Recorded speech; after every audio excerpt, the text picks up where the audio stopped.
Japan ویسے تو engineer کے کمالات کی سرزمین کہا جاتا ہے۔ یہاں طاقتور زلزلوں کو برداشت کرنے والی فلک بوس عمارتیں اور ٹرینیں جو تقریباً ہمیشہ وقت پر چلتی رہتی ہیں۔ لیکن صرف یہی نہیں، جاپان میں پانی پر بنائے گئے کئی ہوائی اڈے ہیں، جن میں ٹوکیو، ہنیڈا، کنسائی، کیوبی ہوائی اڈے شامل ہیں۔ جاپان میں بہت سے ہوائی اڈے یا تو 100% تک پانی پر ہیں یا ان کا ایک حصہ پانی میں پھیلا ہوا ہے۔ تاہم جاپان واحد نہیں ہے جہاں پانی پر ہوائی اڈے ہیں۔ ہانگ کانگ کو بھی مکمل طور پر پانی پر بنایا گیا تھا، جبکہ سنگاپور کو ایئرپورٹ کے ساتھ ایک بہت بڑا جزیرہ بنا کر پانی تک بڑھا دیا گیا تھا۔ پانی پر بنائے گئے ہوائی اڈے زمین پر ہوائی اڈے کی تعمیر سے کہیں زیادہ مہنگے ہیں۔ اس کی وجہ سے ان میں شامل اضافی انجینئرنگ اور تعمیراتی ریکوائرمنٹس ہیں۔ فار ایگزامپل، ہوائی اڈے کے لیے بنایا گیا پل، سطح کی تعمیر کے لیے کم از کم مٹی کا ایک پہاڑ اور اس ایک شاہکار کو بنانے کے لیے کئی اور منصوبے شامل ہیں۔ پانی پر ہوائی اڈے کی تعمیر کی لاگت اس منصوبے کے اسکوپ کے لحاظ سے کروڑوں سے اربوں ڈالر تک جا سکتی ہے۔ لیکن بنیادی سوال یہ ہے کہ کیوں جاپان پانی پر ہوائی اڈے بنا رہا ہے، حالانکہ ان کی لاگت زمین پر تعمیر کرنے سے دوگنی رقم سے بھی زیادہ ہے۔ جاپان کے پانی پر ہوائی اڈے بنانے کی کئی وجوہات ہیں۔ سب سے بڑا زمین کی کمی ہے۔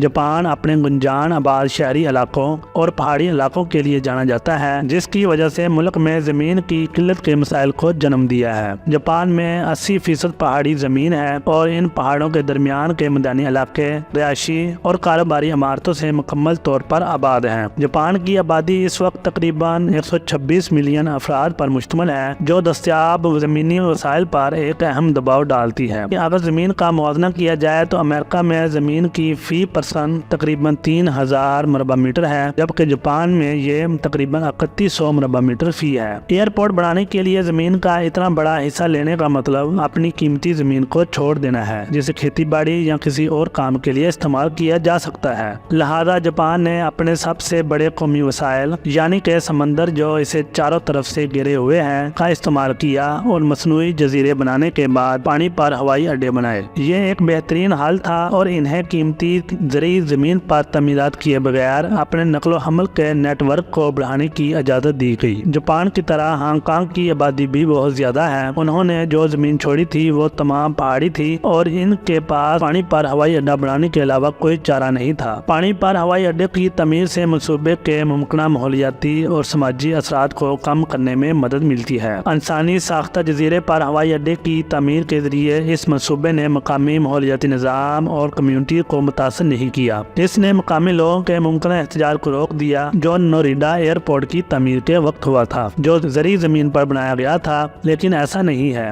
پانی پر ہوائی اڈے کی تعمیر کے جہاں سماجی اور ماحولیاتی اثرات ہیں، وہاں ہوائی اڈے کی توسیع دینے کے قابل ایک اہم مرحلہ بھی ہوتا ہے۔ یہ مزید رن وے اور ٹرمینل عمارتوں کی تعمیر کی اجازت دیتا ہے، کیونکہ پانی پر تعمیر کرنے کے لیے کوئی جسمانی حدود نہیں ہے۔ اس سے ہوائی اڈے کی زیادہ پروازوں اور مسافروں کو سنبھالنے کی صلاحیت میں اضافہ ہو سکتا ہے۔ ہانگ کانگ نے بھی ایسا ہی کیا۔ ان کے پاس 2 رن وے تھے، جنہیں انہوں نے اب 3 تک بڑھا دیا ہے، صرف پرانے کے ساتھ ایک اور نیا جزیرہ بنا کر۔ پانی پر ہوائی اڈے بنانے کی ابتدائی وجہ زمین کی کمی تھی، لیکن اس کے فوائد بھی تھے، جیسے جیٹ انجنوں کا شور ہوائی اڈوں کے قریب رہنے والے لوگوں کے لیے ایک بڑا مسئلہ تھا۔ لیکن پانی پر رن وے بنا کر ہوائی جہاز سمندر کے اوپر ٹیک آف اور لینڈ کر سکتے ہیں، جس سے قریبی کمیونٹیز کے لیے شور کی سطح کم ہو جاتی ہے۔ اس طرح انہیں طیاروں پر رات کے وقت پابندیاں لگانے کی ضرورت نہیں ہے، جس کا اطلاق بہت سے دوسرے ہوائی اڈوں جیسے ہیتھرو اور میونخ کو کرنا پڑتا ہے۔ اس کے علاوہ پانی پر ہوائی اڈے کی تعمیر اضافی حفاظتی فوائد فراہم کر سکتی ہے۔ ہنگامی لینڈنگ کی صورت میں پانی کی لینڈنگ زمین پر اترنے سے کم خطرناک ہو سکتی ہے۔ پانی پر بنائے گئے ہوائی اڈے کو قدرتی آفات جیسے زلزلوں، سونامیوں کا مقابلہ کرنے کے لیے ڈیزائن کیا جا سکتا ہے، روایتی زمینی ہوائی اڈوں سے زیادہ مؤثر طریقے سے۔ اس کا ایک بڑا ٹیسٹ جنوری 1995 میں